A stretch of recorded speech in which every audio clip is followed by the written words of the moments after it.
Hi and welcome back to my film and TV channel. Hope you're all staying safe and well. And we're toddling over to the BBC today, yes, and universally or almost universally liked this, certainly by the critics. The public's a little bit more mixed on it, but we'll talk about that. We've got something called Lord of the Flies. Now, if you're like me in high school in the 70s, this was one of the books we had to read when we did English literature, very early doors, and one of the books I was quite happy to read at the time. Always preferred this sort of stuff to, the later stuff like, what do you get, Shakespeare and stuff like that. I couldn't really get into that, but as a sort of 1954 novel, of course, this is what it's based on, from William Golding. I like this and stuff like Animal Farm, George Orwell, stuff like that. I've always appealed to me, even as a kid, as a teenager. I used to do a lot of reading, of course, as a young man. This has been developed by Jack Thorne and directed by Mark Munden for BBC in co-production with Stan, yes, so you'll see it on Stan as well. And it's released on the 8th of February 2026. I'm doing this review on the 11th of February 2026. So I watched it over an evening and a morning once I got round to catching up with it. And it's 4 by about 59 minute episodes, so you get your money's worth, almost 4 hours entertainment, and that's what I would call this. I would call it entertainment. I would call it a very, yes, perhaps not younger children, but certainly well worth a family watch with teens or near teenagers watching this with their parents, etc. I think it was a cracking watch on the BBC have produced here. So we'll talk about it anyway. Please, guys, if you are new to the channel, hit that subscribe button, hit the bell notifications when all these vlogs are coming out. Do series reviews like this, film reviews, some specials from time to time. So it'll be great to have you on board. And yeah, guys, if you're still with me, if you can hit that like button, it's really nice to get views, but it's nice, you know, when we do put a little bit of effort in to get a little like. That'd be fantastic if you can do that. And of course, any hype points to spare this week, if you've got any hype points to spare, I'll be very grateful. If you can shed any my way, if you can push any my way, I'll be very grateful for that. Right, let's talk about Lord of the Flies, the latest BBC adaptation of this. And it's about, well, if you don't know what it's about, it's following a plane crash. A group of young boys from 6, 7, 8-ish upwards, of course some in the teens, become stranded on a tropical island in the Pacific Ocean in the early 1950s.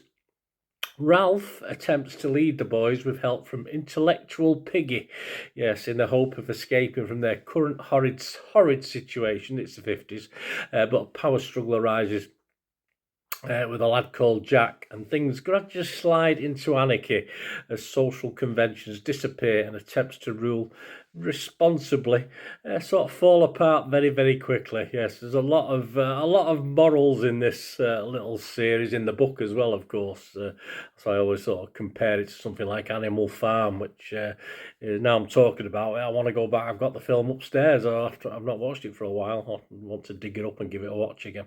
This stars a great, fantastic, some older faces very briefly in this when we get flashbacks, etc. But the young stars, and I will say stars because I was very, very impressed with the youngsters in this one. We've got a guy, Winston Sawyers, plays Ralph. Lox Pratt plays Jack. David McKenna as Piggy, absolutely tremendous. David McKenna. Ike Talbot as Simon. Thomas Connor, Roger. Noah Fleming as Sam. Cassius Fleming as Eric. Cornelius Brandreth as Morris, yeah, and many, many more as well. And I am usually quite critical of British drama and British young actors. Sometimes I think they're very poor. Some, even when it's only a role where there's, say, a main youngster in it. I think drama school sometimes. I don't know where they're picking these guys up from, but a lot of these weren't from drama school particularly. We just picked up for this particular shoot. I'm usually very critical, as I said, of some of the younger actors, but this is a great bunch, great bunch of little actors in this, from the main protagonists down to some of the minor roles as well. I bet they had a bit of fun shooting this as well. And it's a long time since I've read the book. I have read the book, as I said, I read it at school, but I also read it as an adult, but many, many moons ago. But I will probably go back and visit it now. I've just been onto my Audiio library to see, and it's not available till July, so I might have to get it listened or read a little bit quicker than that. I'm not sure I can wait till July, but anyway, listen. I dread to think what a bunch of today's kids would do in a similar situation. I'm sure the 50s lot were more resourceful. They were taught different things in those days, rightly or wrongly, if that you consider it. But you certainly had a knowledge of surviving better probably in the 50s. What a modern equivalent youngsters would do. I'm sure they'd cope. I'm sure it'd be all right. Whether they'd turn into anarchy like this, I'm not too sure. But listen, that's an experiment I'd gladly watch if anyone wanted to do it. Stick 7 or 8 year or two 12, 13-year-olds on a desert island. Let's see what's happened. That'd kick all the other reality shows into touch, that's for sure. Anita Singh of The Telegraph awarded it 5 out of 5 and said a first-class example of an adaptation done right. I think she's correct. BBC can get a bit too faffing about with stuff, can't they? Can try and update things, modernise stuff. They've not done too much with this. There's a lot of musical scenes, a lot of sort of nothing happening sort of scenes to create atmosphere, but not too much over the top. It's it tells a story, which is what we want at the end of the day. So I think Anita's quite right there to praise the BBC for this one. I certainly don't do much. I don't do as much of that as I'd like to, but this interpretation I thought was excellent. Nick Hilton from The Independent gave it 4 out of 5, described it as bold and brilliant, suggesting it will terrify parents as much as adolescents. Yeah, remember adolescents? Okay, I feel that's a little bit extreme. And you think, well, it's not that bad, but then when you get to episode 3 and 4, yeah, it's probably a little bit right. But I would still say it's a great family watch. And something is, put those phones down for an hour, watch with your kids, grandkids, or whatever, and chat about it and see what their views are on this one as well. As I said, the deeper into the story it gets, the harder and harsher it is, and you'd certainly have a few talking points with the kids, that's for sure. Claudia Cockrell of The Standard rated it 4 out of 5. Praised it as a slick, visually rich adaptations of William Golding's classic, adding that adapting a cultural monolith for TV is a delicate task, but Jack Thorne manages it with aplomb. Yep, I echo that. I thought the telling of the story through the four main players' eyes may be a little bit of cleverness or BBC trying to be smart, but it sort of works. It doesn't go back in time at all through the different four lads, four youngsters. It just carries on the story. It's done very well, actually. It works out really, really well. Much better than I thought it probably. If someone described it to me, I would have probably thought it'd make a mess of it, but they don't. It works really, really well.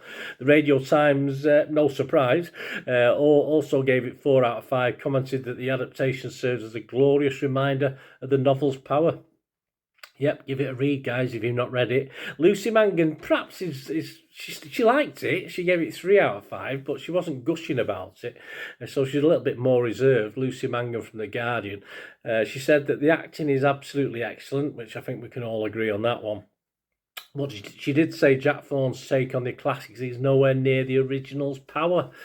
Yeah, I mean, did you watch all 4 episodes, Lucy? I don't know. I thought it sort of hit the nail on the head as it got to the end. So I don't know. I say Lucy might have watched a couple. I don't know. She's not stated how many episodes she watched. But as I said, this did sort of surprise me because I looked at Lucy's critique and thought, yeah, she's probably right, from the first 2.5 episodes, but it certainly made up for it as it came to its inevitable sad conclusion in parts as well. And the last one we'll look at, Annabelle Sampson of The Tattler, offered a strongly emotive response, describing the series as blinding in its beauty and its brutality, and asserting that the adaptation will get you right in the gut. Yeah, I think many watching this probably may not have read the book. If you haven't, please go and have a read of this as well if you're into this sort of thing. And obviously, perhaps hopefully some younger readers as well of this, which is for me what it can sort of be aimed at as well. That sort of, you know, anyone 10, 11 years old, you know, get them off them phones, get them off them tablets, etc. Get them off TikTok, get them reading books like this. All the better for me. Listen, it's not perfect. There are, as I say, it does wander from time to time. It does sort of go off into the ether for, you know, trying to create atmosphere, etc. So it does. It's not totally perfect, but I tell you what, it's a pretty damn good. It's a pretty damn good adaptation. Score-wise, there's only 5 critics on Rotten Tomatoes. 4 were fresh. One was rotten. I'm not too sure why. Internet Movie Database, it's not a massive score. It's only getting a 6.3. Only just under 400 scores and reviews as I'm recording this, so it's you know, the public isn't totally gushing on it. I'm a bit confused. Of course, only one episode's shown so far. I've watched it all on BBC iPlayer, which you can do. You want to binge it? It's certainly binge watchable. So only 6.3. I think that should probably increase. I think it deserves more than that. I mean, I'm going to give it an 8 out of 10. This, I don't give much. If you watch any of my reviews, guys, if I get up to 8 out of 10, that's quite high, or very high. And of course, certainly one of the highest this year so far. I think this has got to be worth 8 out of 10. As I said, not perfect. It does go off on one occasionally and sort of gets a bit when I sort of reach for my phone to check something because I got a little bit bored with, you know, and I'm talking bored with the odd 3 or 4 minute sequence or something like that. So yeah, I'm going to give this 8 out of 10. I thought, well done the BBC. I thought it was excellent. You've inspired me to go back and read the book, and I will tell anyone who hasn't read the book or not read it for a long time, yeah, go back and give it a read, guys. 8 out of 10 from me. Thanks for watching. Let me know what you thought anyway. If you enjoyed the content, stay tuned. There are other ways of helping me if you can. That'd be great. You can help me out as a content creator. Of course, if you want a shout out as well, if you want a shout out on the channel, project or a charity, willing to have a chat about that, and you can find out, you can contact me through YouTube, or through any of my various socials if you want to find out about those. All you ever have to do is keep watching and listening.